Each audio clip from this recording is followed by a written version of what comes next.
Japan defense chief takes swipe at China at security meet. June 1, 2026. Japan's defense minister took a veiled swipe at China on Sunday, pledging to keep strengthening the military despite Beijing's criticism of Tokyo's increasingly muscular security stance.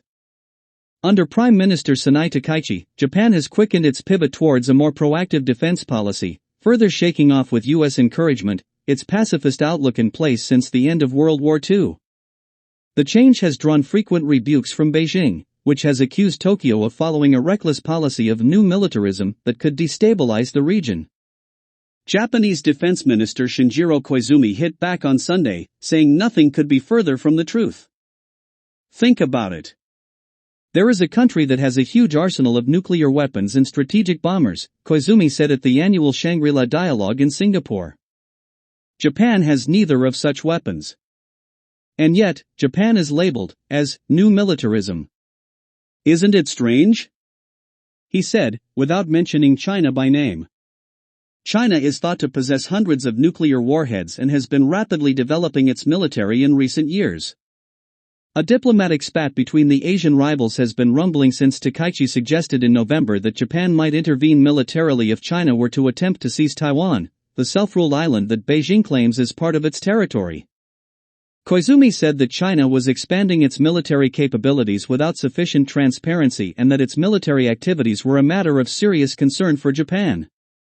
Tokyo would steadily build up its defense capabilities and make continuous updates with a high degree of transparency, including in the fields of artificial intelligence, uncrewed systems as well as cyber and space defense, he said.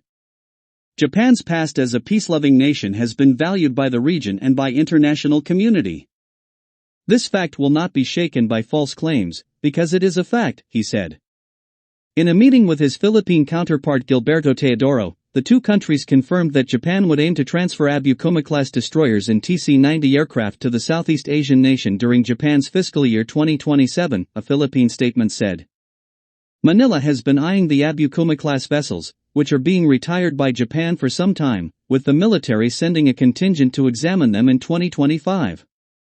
The countries have been deepening defense ties in the shadow of China's naval ambitions, announcing that they will discuss intelligence sharing and open maritime border talks condemned by Beijing as an illegal violation of its expansive territorial claims. The Shangri-La Dialogue is Asia's top defense forum, bringing together security officials and experts from about 45 countries. In contrast to Japan and its ally the United States, China has sent a watered-down delegation that does not include its defense minister, Dong Jun, for the second year running. Koizumi said he was feeling sad that we were unable to have the opportunity to have a meeting this time. By AFP, story by AFP, June 1, 2026.